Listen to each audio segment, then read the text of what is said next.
मोहम्मद सिराज का एक्सक्लूज़न, ये main topic है हमारी। जबकि मैं आपको बताना चाह रहा हूँ कि मोहम्मद सिराज जो हाल ही में जो 2022 से जितने भी वनडे मैचेस हुए हैं, उसमें 71 wicket, top most wicket taker हैं। एंटायर अभी तक के जितने भी लेग हुए हैं उसमें टॉप मोस्ट विकेट टेकर। नमस्कार दोस्तों, स्वागत है आपका हमारे यूट्यूब चैनल क्रिकेट आर्यन पे। मैं हूं आपका दोस्त आर्यन। मैं बात करने वाला हूं आज मोहम्मद सिराज के एक्सक्लूज़न पे, जो कि अपकमिंग चैंपियंस ट्रॉफी 2025 के जो हाल ही में जो स्क्वाड अनाउंस हुआ है बीसीसीआई द्वारा, उसमें स्क्वाड में मोहम्मद सिराज का नाम नहीं है। उसकी जगह पे हमारे अर्शदीप सिंह हैं, जो कि एक्स फैक्टर वो भी हैं, बहुत ही बेहतरीन लेफ्ट आर्म पेसर हैं, जो हाल ही में T20 वर्ल्ड कप बीता उन्होंने बहुत बेहतरीन परफॉर्मेंस दिया T20 वर्ल्ड कप में, और काउंटी क्रिकेट में भी उन्होंने बहुत ही बेहतरीन परफॉर्मेंस दी अपनी बॉलिंग से, रेड बॉल क्रिकेट से। जहाँ तक कि मुझे उम्मीद थी कि इस बार बॉर्डर गावस्कर ट्रॉफी में हम लोग अर्शदीप सिंह को ले जाएंगे as a left arm pacer, जो कि नहीं हुआ। लेकिन इस बार चैंपियंस ट्रॉफी में हम लोग देख सकते हैं अर्शदीप सिंह को बॉलिंग कराते हुए। ये बहुत ही बड़ी बात है, बहुत ही बेहतरीन बात है। लेकिन मोहम्मद सिराज का एक्सक्लूज़न, ये मेन टॉपिक है हमारी। जबकि मैं आपको बताना चाह रहा हूँ कि मोहम्मद सिराज जो हाल ही में जो 2022 से जितने भी वनडे मैचेस हुए हैं, उसमें 71 wicket, top most wicket taker हैं। एंटायर अभी तक के जितने भी लेग हुए हैं उसमें टॉप मोस्ट विकेट टेकर हैं, और 71 विकेट के साथ टॉप पे बैठे हुए हैं। तब भी उनका जो मतलब कि एक्सक्लूज़न हो चुका है। मैं ये बोल सकता हूँ कि मोहम्मद सिराज स्क्वाड में नहीं है।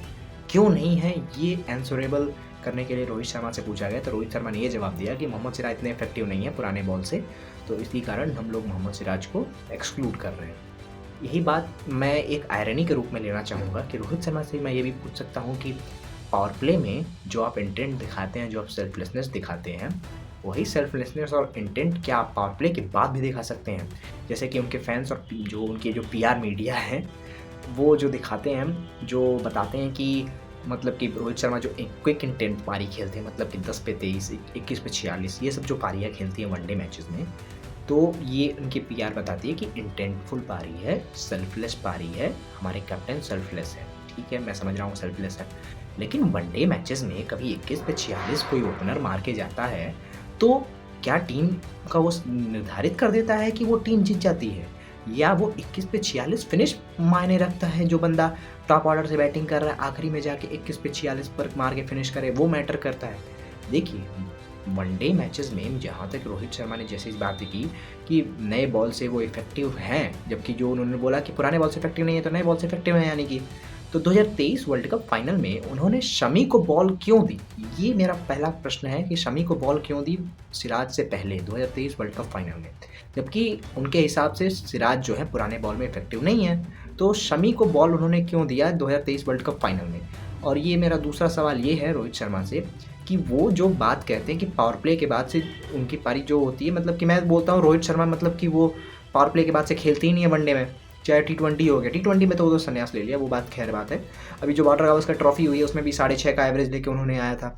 बहुत ही बेहतरीन परफॉर्मेंस दिया यशस्वी जायसवाल ने, जिनका इंक्लूजन हुआ है इस बार world cup champions trophy squad में।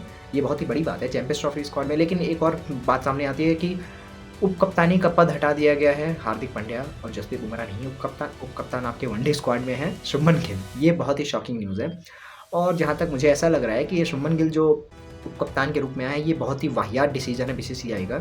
चाहे स्टैट्स के परफॉर्मेंस पे ले लें, चाहे उनके मतलब कि जो भी अभी तक उन्होंने करियर में अचीव किया है, मैं उनके करियर अचीवमेंट की बात कर रहा हूँ शुभमन गिल की।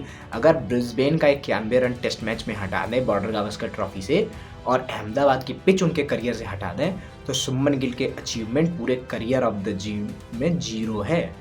ये बात उनसे लाख गुने बढ़िया बैटर इंडिया में मौजूद है। क्या इंडिया ऐसी कंट्री में जो इतनी बड़ी आबादी की क्षेत्र है, उसमें 15 मेंबर के स्क्वाड नहीं निकल पा रहे हैं आपसे? डोमेस्टिक से चाहे कहीं से आप 15 मेंबर का स्क्वाड नहीं निकाल पा रहे हैं जो कि मल्टीनेशनल टूर्नामेंट में जाकर कम्पीट कर सके देशों को। आपके पास एक ढंग का बॉलर नहीं है बुमराह के अलावा। बुमराह जो मतलब कि मैं बोलता हूँ बुमराह बैकबोन है इस समय। अगर मैं बोल दूँ बुमराह और शमी बैठ जाए ना, इनकी जो बॉलिंग है 2% की बॉलिंग नहीं है इंडिया की। मैं ये बात में बोल रहा हूँ, ये बात मैं ऑन कैमरा बोलता हूँ। लेकिन आप देखिए, बुमराह के अलावा भी तो कोई बॉलर निकलना चाहिए इतनी बड़ी आबादी के देश से। कोई वैसा ढंग का बॉलर नहीं है, कोई ऐसा ढंग का बॉलर नहीं है जो प्रेशर मैच में कभी परफॉर्मेंस दे दे, प्रेशर मैच में, नॉकआउट मैच में इतना बढ़िया परफॉर्मेंस दे दे। मैं तो बोल रहा हूँ 2023 वर्ल्ड कप सेमीफाइनल में जो न्यूजीलैंड के खिलाफ 7 विकेट शमी ने लिया, वर्ल्ड कप में वहीं बाहर हो गई थी भारत, लेकिन वहाँ पे शमी ऐसा बॉलर था जिन्होंने 7 विकेट लेके मैच को कमबैक कराया। फाइनल में वही बॉलिंग फिर से एक्सपोज हो गई, जो मतलब कि जो सेमीफाइनल में होनी थी वही फाइनल में फिर से बात रिपीटिशन पे आ गई। तो मैं वर्ल्ड कप की बात नहीं करता हूँ, मैं बात करता हूँ चैंपियंस ट्रॉफी की। सिराज की एक्सक्लूजन क्यों हुआ है? सिराज जबकि टॉप मोस्ट विकेट टेकर रह चुके हैं अभी तक, उनके परफॉर्मेंस स्टैट्स को देख लिया जाए तो अभी तक में उन्होंने कोई दिक्कत, कोई भी वनडे मैच पे कुछ नहीं किया। तो उन्होंने नए बॉल से परफॉर्मेंस दिया है, ठीक है, मैं रोहित शर्मा की बात मानता हूँ कि पुराने बॉल से उतने इफेक्टिव नहीं है, तो आप उन्हें स्क्वाड में एक्सक्लूड तो कर सकते थे, इंक्लूड तो कर सकते थे। एक्सक्लूड करने की क्या जरूरत थी उनको? स्क्वाड में इंक्लूड करते, वो नए बॉल से आपको इफेक्टिव देते। आप देखिए दुबई ऐसे पिचों पे बात कर रहा हूँ मैं, जहाँ पे हल्का फुल्का मॉइस्चर होगा, वहाँ पे सिराज ऐसे बॉलर बहुत इफेक्टिव होंगे। सिराज हो गए, अर्शदीप सिंह हो गए, ऐसे बॉलर बहुत ज़्यादा इफेक्टिव होते हैं जो स्विंग पे डिफेंड करते हैं, इनके पास पेस होती है। आप शाहीन अफरीदी को ले लें पाकिस्तान के, वो ज़्यादा इफेक्टिव रहेंगे दुबई के पिचों पे, ना कि हारिस रऊफ आपके ज़्यादा इफेक्टिव रहेंगे। हारिस रऊफ आपके हिट द टेक बॉलर है। हारिस रऊफ और मोहम्मद शमी ये लोग लाइन लेंथ वाले बॉलर हैं। और जो स्विंग के बॉलर हैं, जैसे आप स्विंग की बात कर रहे हैं तो भुवनेश्वर कुमार को हम लोग नहीं भूलना चाहिए, one of the greatest bowler है इंडिया क्रिकेट टीम के।